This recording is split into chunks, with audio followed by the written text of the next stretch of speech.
India's G20 presidency was ambitious and it carved a consensus that changed the ethic and ethos of G20. From a banker's G20, it became a people's G20. From the financial center, it became the development center. Thank you, Prime Minister Modi, for your leadership and stewardship, for providing the world with a template for building consensus, even as we build ambitions. And finally, I want to touch on the word creation. Creation abounds in new geographies, such as the one you are today present in. From digital public infrastructure to smart mobile-based financial systems, we are experiencing innovation that serves the next 7 billion people. In fact, innovations of the next 7 billion people are now reaching the others as well. Conflict, contest, cooperate, and create. These are 4 trends of our times. How do we navigate these as individuals, as communities, as countries, and as a collective? Being slightly poetic, let me just add, the old order has withered away. The new order is still in its infancy. But there is no better moment than now. We must realize that we are not being acted upon. We are the actors. Our stories are not being written for us. We are the authors. The time to despair is behind us, and this year we pose that vital question to all of us. What is the strategy of our times? What is the chaturanga for this moment? This is the goal of this year's dialogue, to write a truly forward-looking script to ensure that the stories of tomorrow are not scripted by any single pen. And at this dialogue, we don't seek conformity, we confront reality. Be kind, be real, be purposeful. And once again, thank you so much for being here. With this, let me now invite the chairman of the Observer Research Foundation, Mr. Sanjay Joshi, to reflect on the theme and introduce our very special inaugural speaker this evening, Mr. Sanjay Joshi.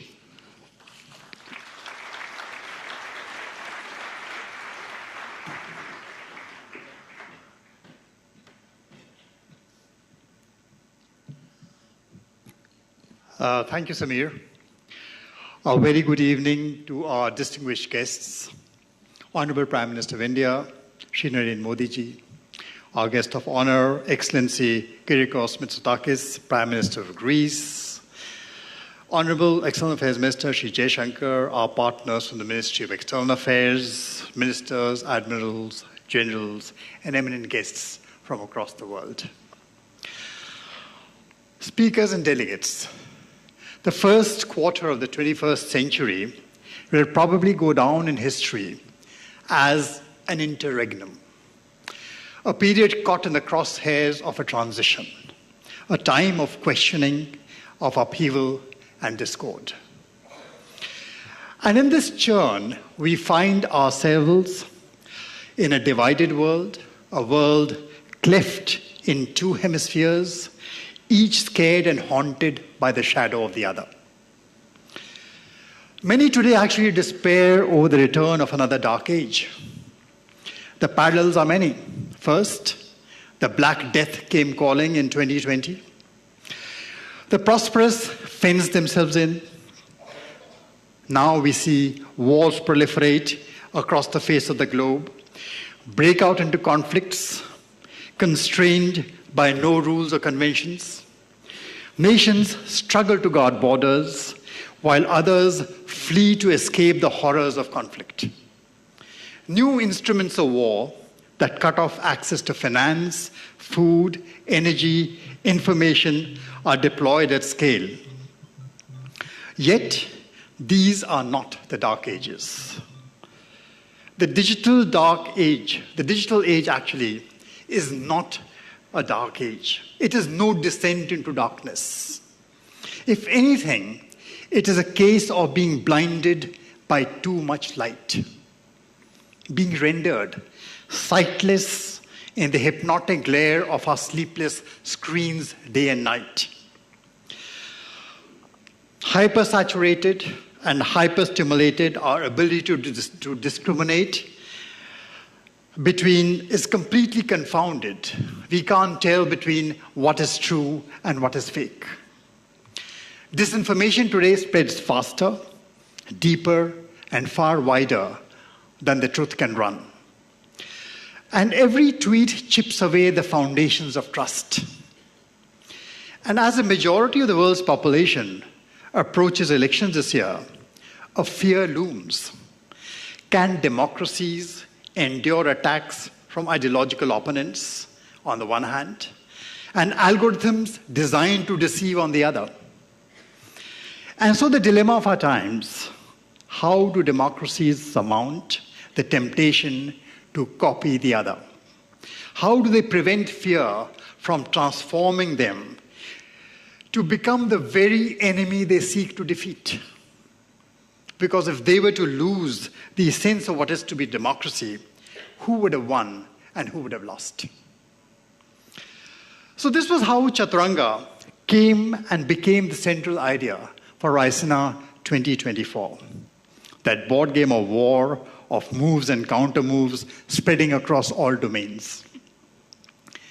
One version about the origin of Chaturanga claims that the game was devised by Queen Mandodari, the consort wife of the demon king Ravana. Now, this pious and God-fearing woman hoped that this game would distract her war-mongering lord away from real conflict by immersing him in a virtual board game. Today, actually, as the virtual acquires ever greater power over the real, the situation is actually inverted. It is time to wonder, which is the real war? Is it the one where innocent lives are lost as collateral damage to algorithms run on not-so-intelligent machines? Or is it the one curated for our screens to sway us, to numb us, and to make our minds the products of conflict? But in the midst of all this, let me tell you, Chaturanga has another meaning. It stands for a genre of music. A musical composition, which is a 360-degree melodious performance in 4 parts, spun out spontaneously in real time by a group of artists responding to each other. Responding to make their notes, their words, their meaning, and their rhythm meld into one harmonious whole. That is Chaturanga. So too, in the spirit of that music, in another corner of the world, 2023, the year also emerged as the year for forging a consensus within the global south, as well as across the north and the south. And as we convene this 9th edition of Raisina, we aspire to build upon India's G20 legacy of fostering consensus and devising solutions.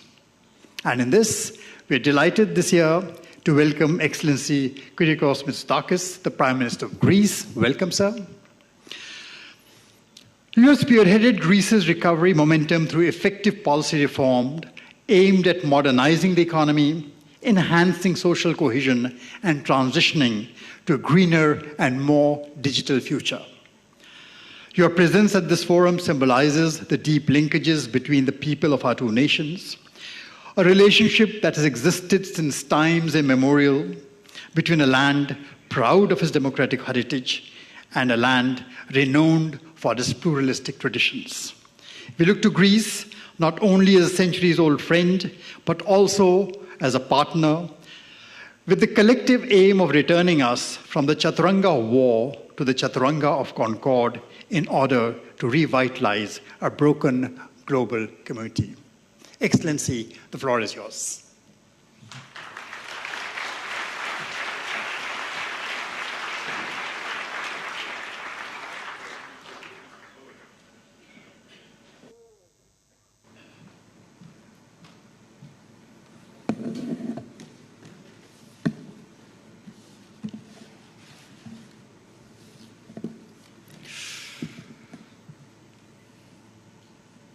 Prime Minister Modi, Minister of External Affairs, dear Chairman of the Observer Research Foundation, Excellencies, distinguished guests, ladies and gentlemen, thank you first of all for this very warm welcome. And it is an honor and a privilege to be here today with you at this 9th edition of the Raisina Dialogue. And if I may be allowed to say, you have transformed this event from a regional into a global public square for dialogue and exchange of ideas. Congratulations. And let me start by saying that today is a moment to both reflect upon and celebrate the strength of the partnership between our two great nations, between India and Greece. A partnership bound by economic, cultural, philosophical ties stretching back millennia. A partnership between two allies, two countries that share similar values. A partnership that today binds us closer than ever before. But above else, a partnership between the world's oldest democracy and the world's largest democracy. And it is to democracy that I turn first. Ladies and gentlemen, as was pointed out in the introduction by the chairman, 2024 is a year of striking geopolitical importance. Not least because this year, half of the world's population will go to the polls in as many as 64 countries, and of course, the European Union, to choose the democratic representatives who will shape the destinies of their people, but also the future of the world for the foreseeable future. And the sheer scale of this global exercise in democratic self-governance is incredible. It's also a testament to the lasting power of democracy. And elections here in India, as I had an opportunity to discuss with Prime Minister Modi, this vast, thriving, giant nation of 1.4 billion people, elections here in India convincingly challenge any flawed notion that significant scale is a barrier to democracy. You are an example to the world, an example which should be celebrated, a demonstration of how democracy can deliver stronger economic growth. This has been your record for a decade now. How strong economic growth can deliver prosperity, and how, of course, the delivery of prosperity can also strengthen social cohesion. Now, of course, not all democracies are the same, nor do they face the same challenges, but they do share the same ideals and the same fundamental guiding principles. The most important being the right of people to determine their own future through fair and free elections. And of course, democracies have more than that in common. They're all, in a sense, imperfect. There is no such thing as a perfect democracy. They're all constant works in progress. And they all, of course, face a range of unprecedented threats. And that's why I believe that this year, 2024, will be a definitional year for democracy. And we must face head-on, but also shoulder to shoulder, a demanding set of challenges. They were very well portrayed in this short video which introduced today's event, from climate change, poverty to mass migration, to war, geopolitical tensions, and both the fear and hope posed by the rapid emergence of artificial intelligence. All of which helps to explain why, when back in August, Prime Minister Modi was kind enough to suggest that I visit India and give this keynote address, I did not hesitate. In a year as important as this one, the themes at the heart of this dialogue around regulation, innovation, multilateralism, peace and security, prosperity, the issue, defense of democracy, I will come back to this issue in a bit, matter more than ever.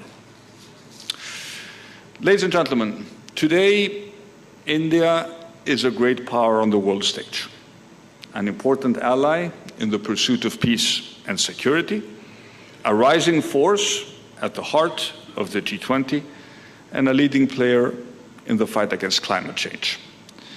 India's status is reflected in the strategic relations that the European Union enjoys with India.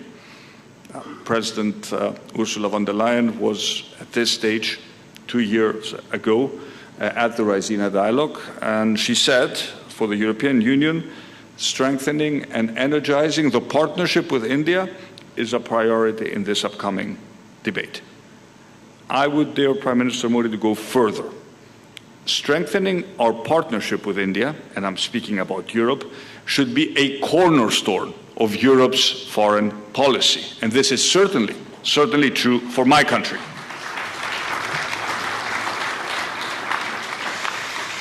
We have made good progress over the past years towards achieving that goal, but we have much further to go.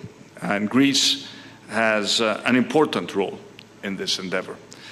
And as I told the Prime Minister during his recent visit to Athens, I should point out the first by an Indian Prime Minister since 1983, we are at a unique moment of mutually beneficial opportunity.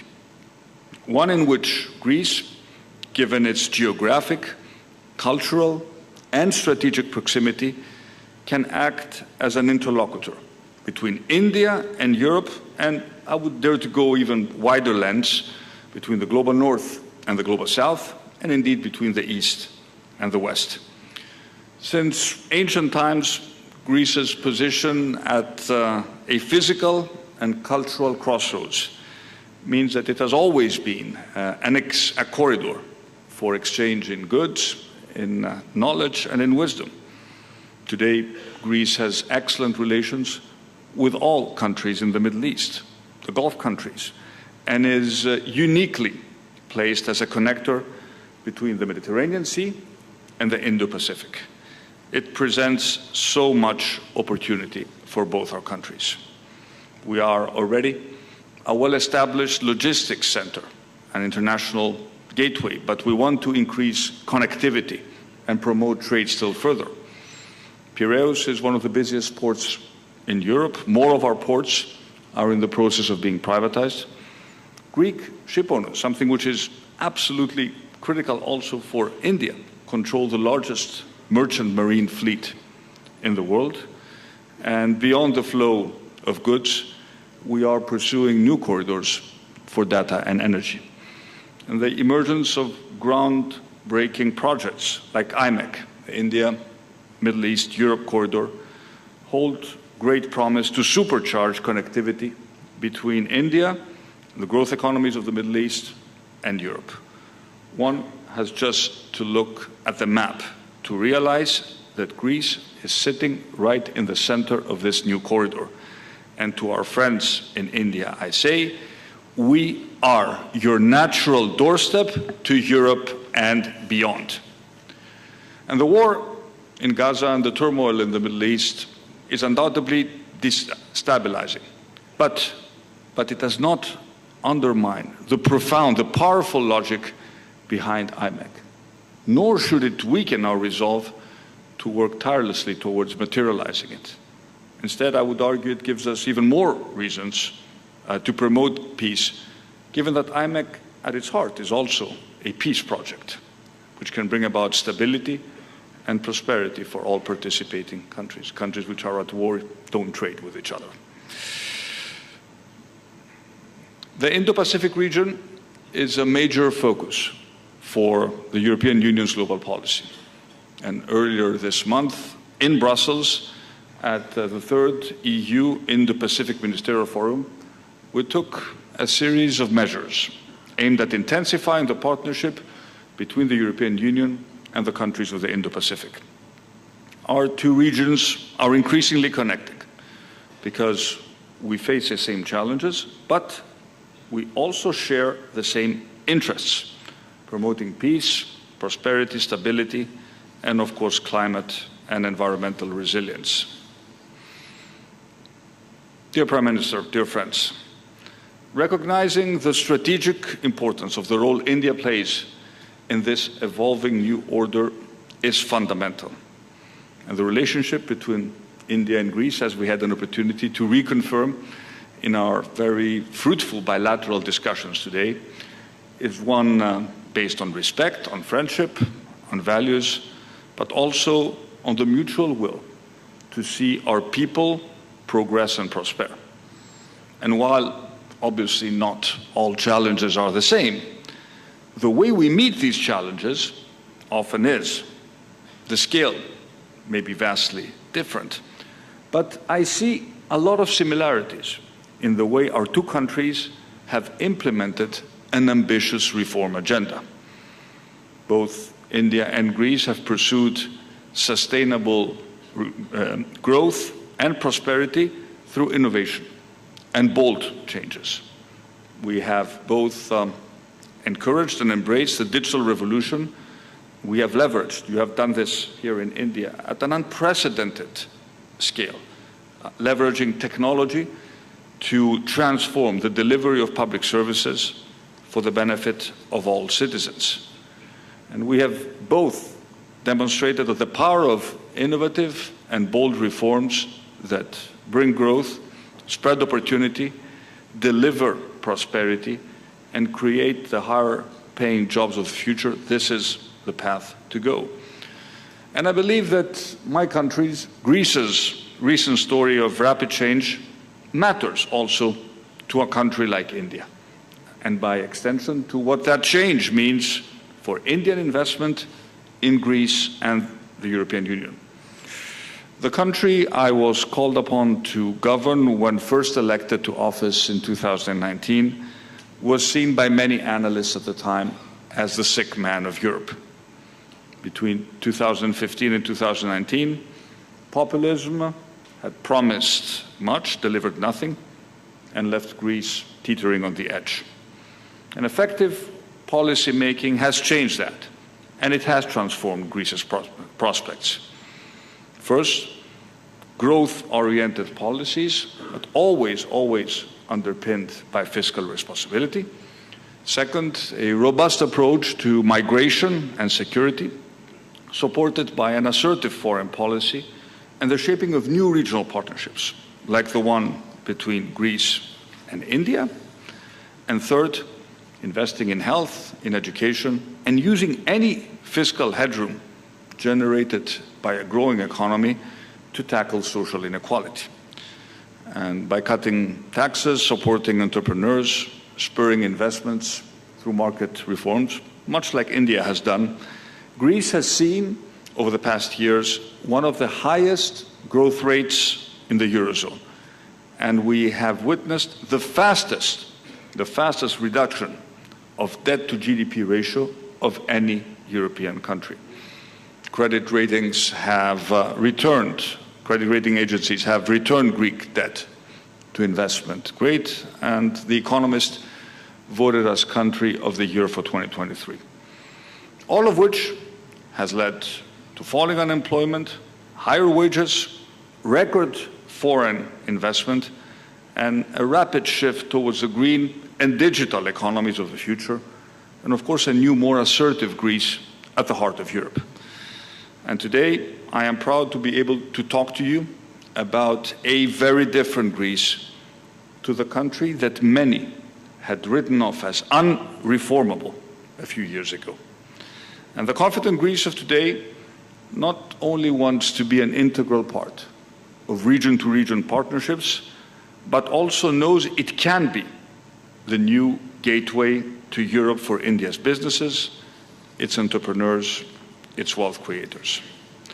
This is why 6 months ago we elevated our strategic ties through the India-Greece Strategic Partnership. India is the world's fastest big economy. Greece has over the past years enjoyed some of the fastest growth rates of any European country. Mutual investment is a major goal of our bilateral relations. And I'm pleased to say that we already have a number of significant Greek investments here in India in many sectors, including food processing, led by one of our leading companies, Chipita, and infrastructure, maritime and air transport, logistics. One of our leading banks, Eurobank, is establishing its first office in India. But India is already investing heavily in Greece's infrastructure, including the construction of the new airport by GMR on my home island of Crete.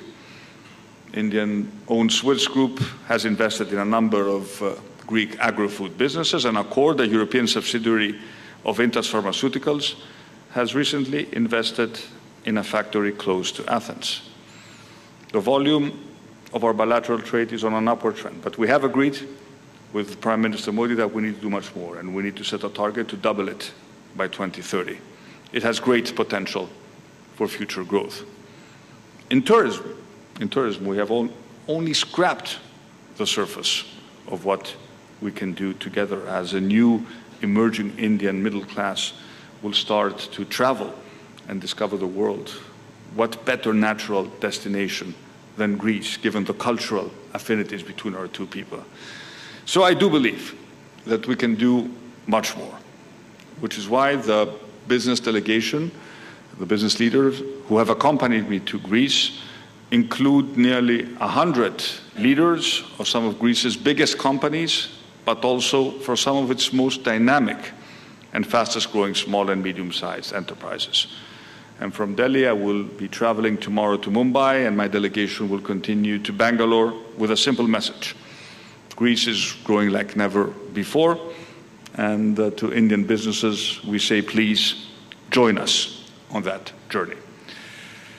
Ladies and gentlemen, I touched a little earlier on the growing importance of the role of India on the international stage.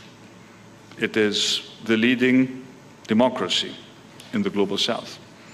And Prime Minister of the world is looking to you like never before when it comes to shaping the direction of the global debate and addressing the great challenges that we face. India is now often regarded, and rightly so, as a consensus builder and as a voice of reason in an increasingly polarized world. And we too often forget that the raison d'etre, the real reason why the international system was created in the first place was simple, because nations large and small recognized that their true interest lay ultimately not in antagonism and in conflict, but in partnership and cooperation. And we cannot afford to overlook the cost of conflict and the human tragedy and suffering it unleashes. And this 9th edition of the Raisina Dialogue is taking place at a time of heightened geopolitical tensions, a protracted war in Ukraine, new conflict in the Middle East, where the violence that has erupted goes beyond the direst predictions. There's a horrifying death toll of civilians. There's a risk of regional destabilization. There's no clear path, at the moment at least, to a sustainable de-escalation. As for the war in Ukraine, the unthinkable has happened.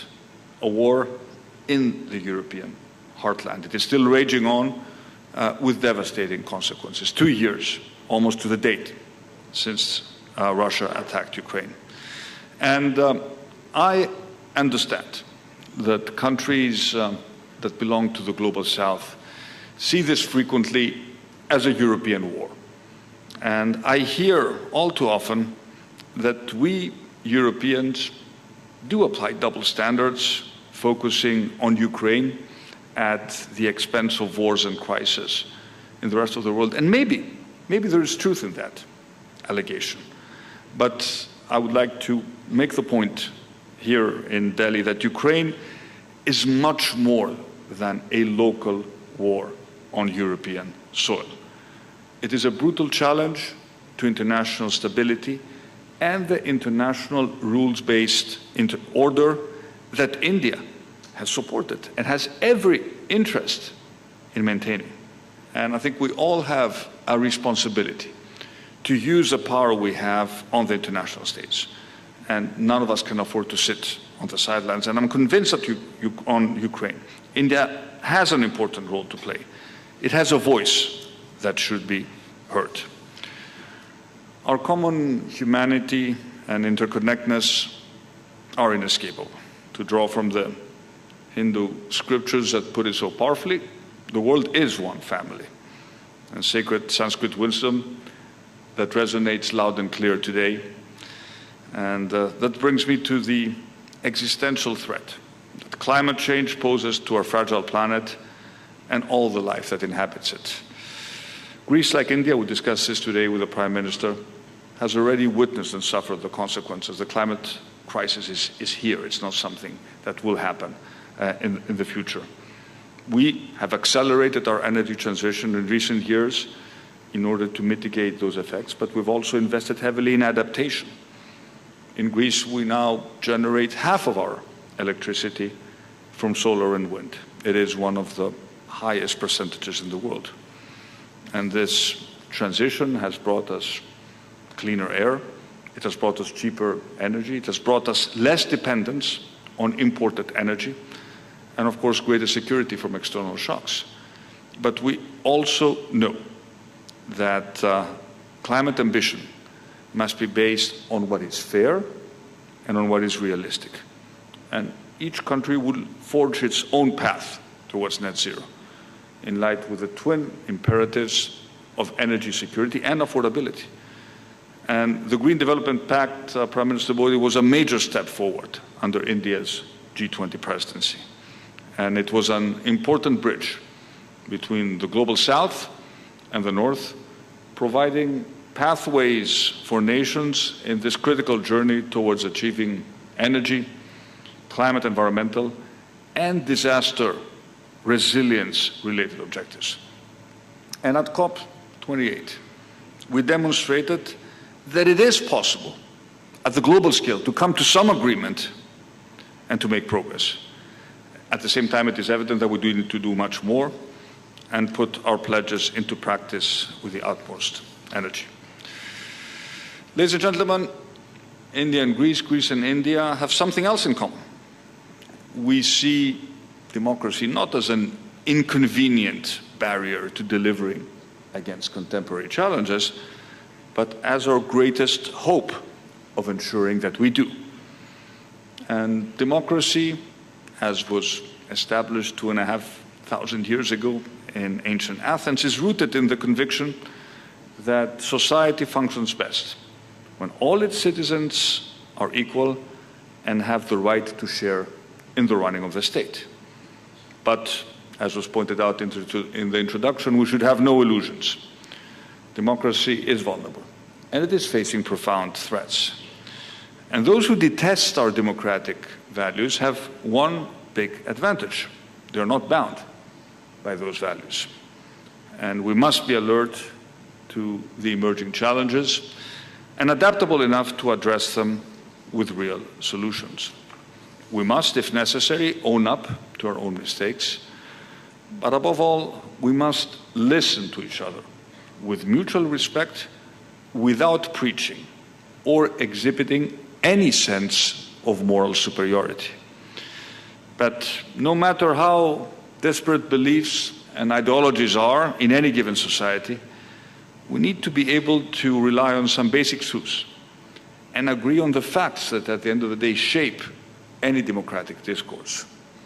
And we know that democracy can work best only if all our citizens have the information they need to make informed decisions at the ballot box.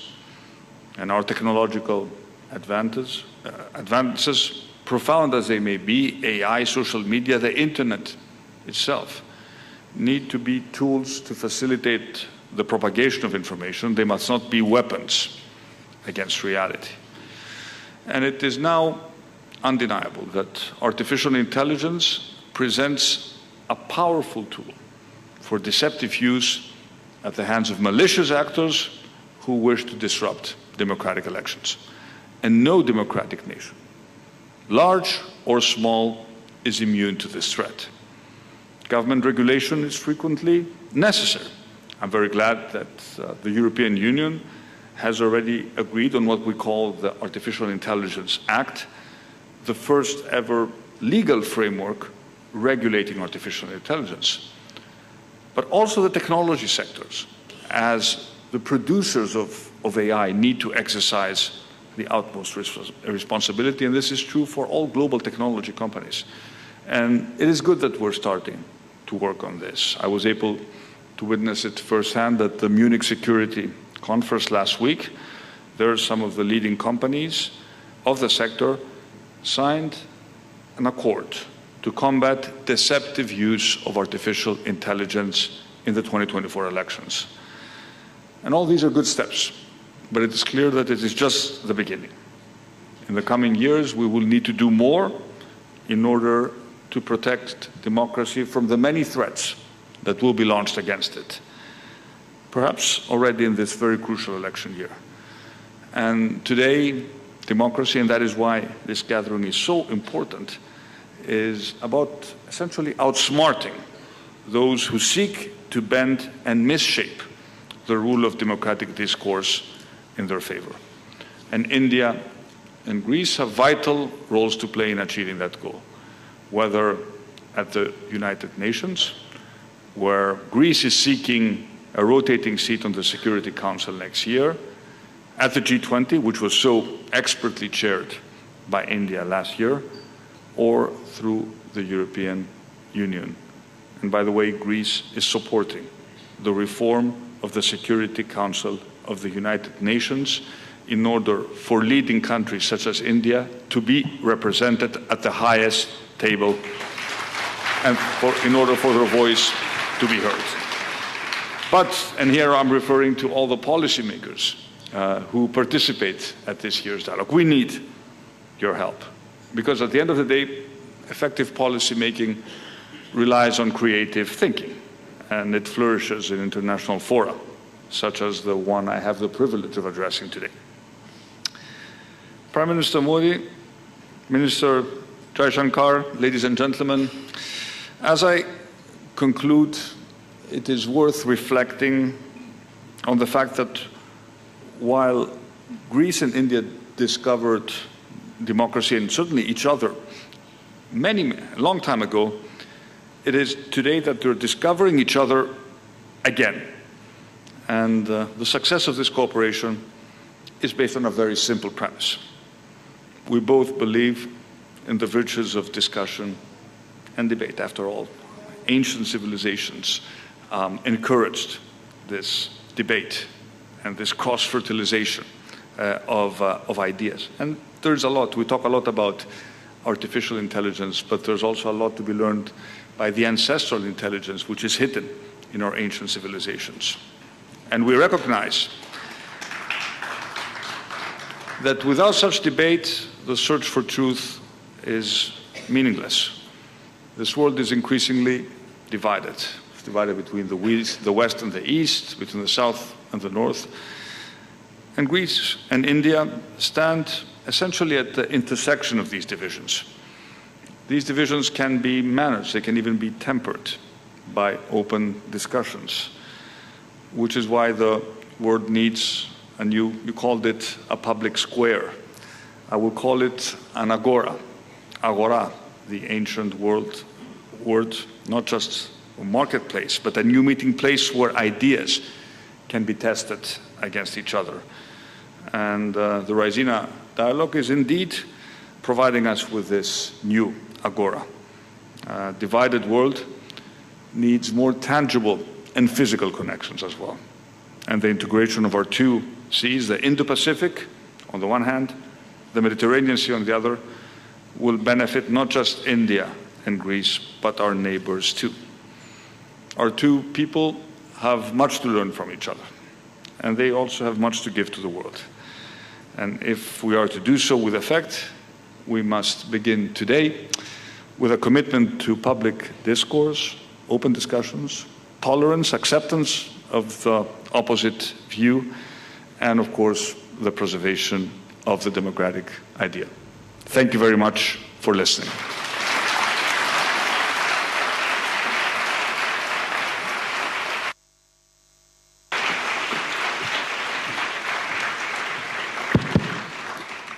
Thank you, Honorable Prime Minister, for that wonderful address. I take back at least two words with me: ancestral intelligence. I think that's something we should all be focusing on. I think there's a merit to that. But I also saw a hint of an invitation for a Raisina Agora on the Mediterranean in Greece. And I take you up on that invitation. But let me now invite the Honorable Foreign Minister of India, Dr. S. Jaishankar, to propose a vote of thanks.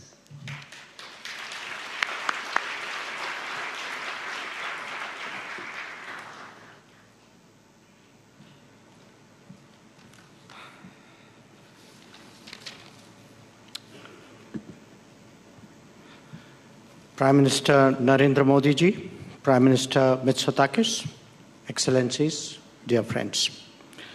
It's my privilege to give the vote of thanks that will conclude the Raisina Dialogue's inaugural event this evening. First and foremost, we thank the chief guest, the Prime Minister of Greece and his wife, for joining us today. Our collective appreciation to Prime Minister Mitsotakis for what I'm confident all of you will agree was a truly inspirational and thought-provoking address. His message of democracies that deliver resonates strongly, particularly now, particularly here. Prime Minister Modi's presence amongst us, as always, is a reminder of India's growing engagement with the world, especially in the last decade. He has shown us why it is as important to listen and reflect as it is to articulate and express. This event takes place at the end of a day which has seen the intensification of the strategic partnership between India and Greece established during Prime Minister Modi's visit in 2023. As two civilizational states, our countries have a particular responsibility to contribute to the evolution of the contemporary global order. We both, naturally, tend to take a long view of challenges and a considered one of opportunities. In the flow of history, connectivity has always played a crucial role. It is only to be expected that the talks between the two prime ministers today focused on enhancing the linkage between two global economic centers, India and Europe. The IMEC corridor, as Prime Minister Mitsotakis pointed out, holds particular importance in this regard.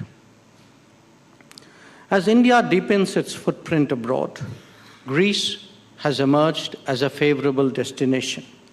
Our pharmaceutical industry, our agro-business and aviation are already established there, and the Prime Minister in his address mentioned growing Greek investment and interest in India.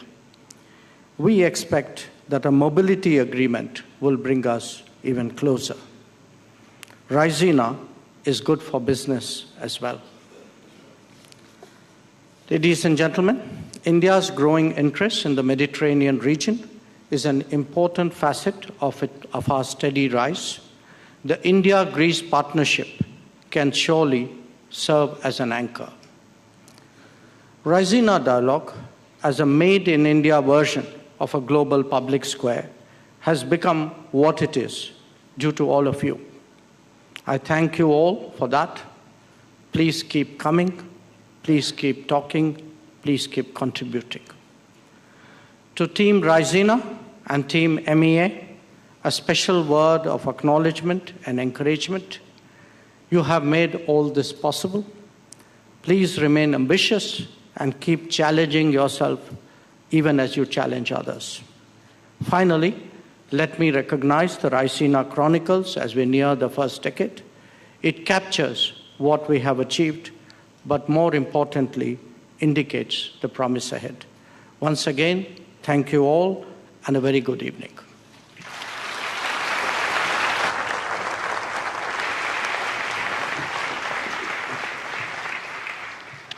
Thank you, Dr. Jaishankar, may I request you all to remain seated as the VIPs exit the room. My colleague Shubh will take this mic and will guide you through the next steps post the exit of the VIPs. But I'll request you all to remain seated.